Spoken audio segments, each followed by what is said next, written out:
Nataka nikuoneshe hii mashine inafanyaje kazi. Electric Squares tena mti na Livingstone inakuja na stick zake. Kwa hiyo unajifanya una nyama yako, una vimbombo vyako, unaweka katika hiyo mashine. Inakuja na stick, inakuja kama ilivyo full set. Una haja ya kununua. Yaani wewe unatakiwa upate nyama tu. Mashine yenyewe iko complete. Unachomeka na inachoma kwa modality ya kizungu. Inazungusha nyama kama unapika kwenye oven. Kwa nyama inaiva pande zote. Yaani masaa yaoni ndani kwenye hii mashine. Tanda mti na Livingstone inachoma nyama yoyote unayojua wewe inachoma. Kumaliza unafunika yenyewe inachoma nyama yani vizuri, inaiva ndani na nyama yake inatoka ni mara 6 nyama ya kawaida. Umeona hapo baada ya muda mchache nyama imeiva. Umeona hiyo nyama?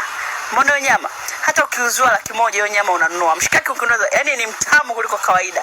Vitunguu vimeiva, kote zimeiva, nyama imeiva.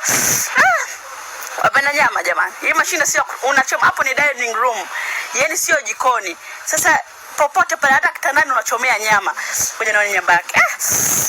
Guys, iko Tanzania Kariakoo.